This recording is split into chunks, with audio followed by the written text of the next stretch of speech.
feel like you played well enough to win, but had nothing to show for it. And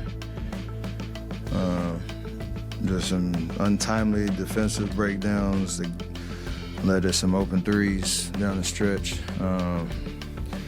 Early in the game couldn't get a rebound. Just defensively, we didn't, together as a unit, didn't do enough to give ourselves a chance down the stretch. How do you win a game when you're minus 20 in rebound? What does it take to overcome that? Pretty much perfect basketball on the other end, but it's still crazy that we were a one-possession game with,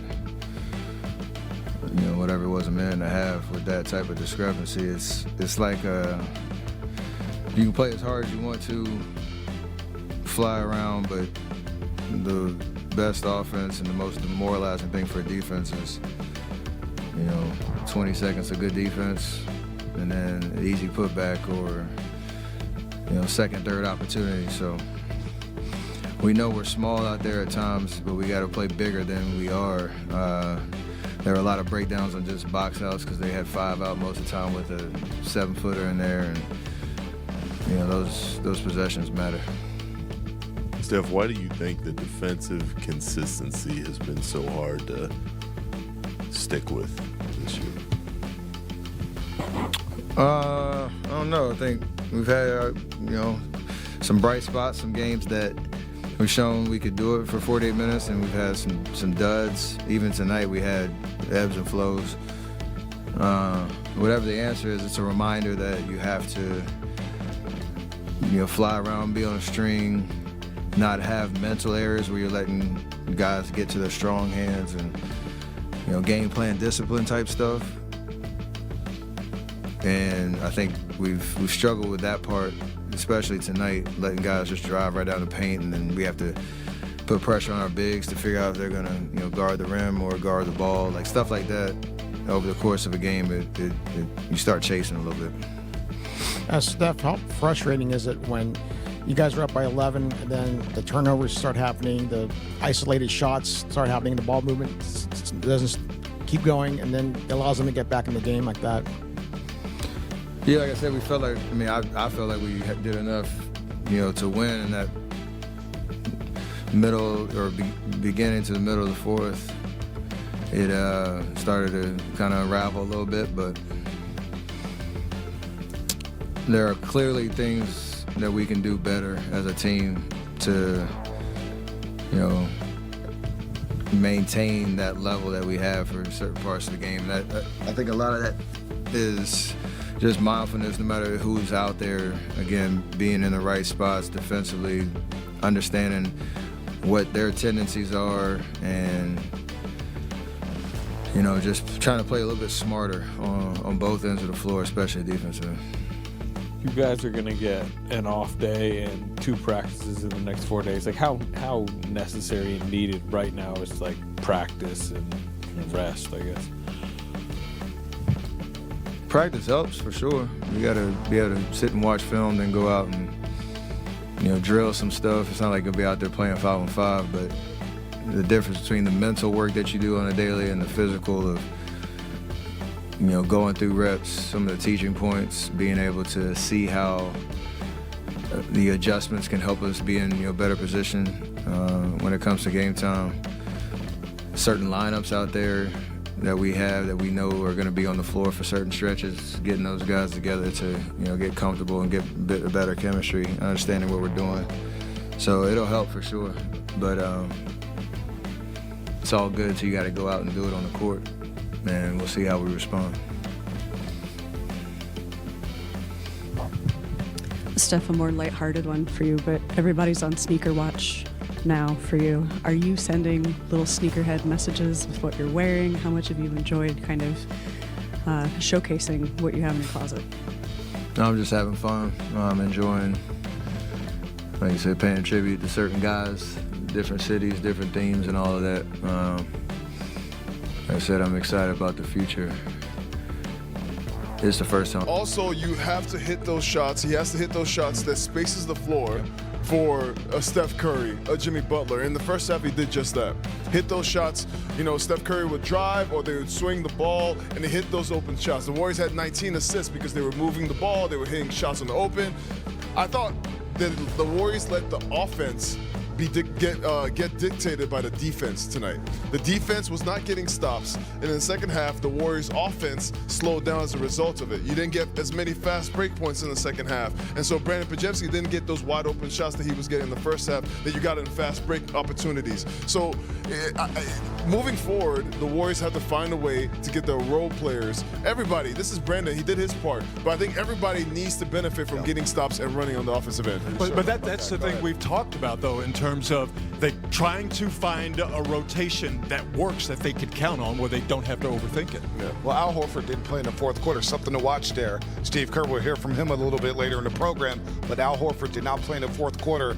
He was unavailable. To be able to win this game. We saw this game, the momentum started to shift towards Portland. At the end of the third quarter, they go into the fourth down 3 in a 13-2 Portland run in the fourth quarter.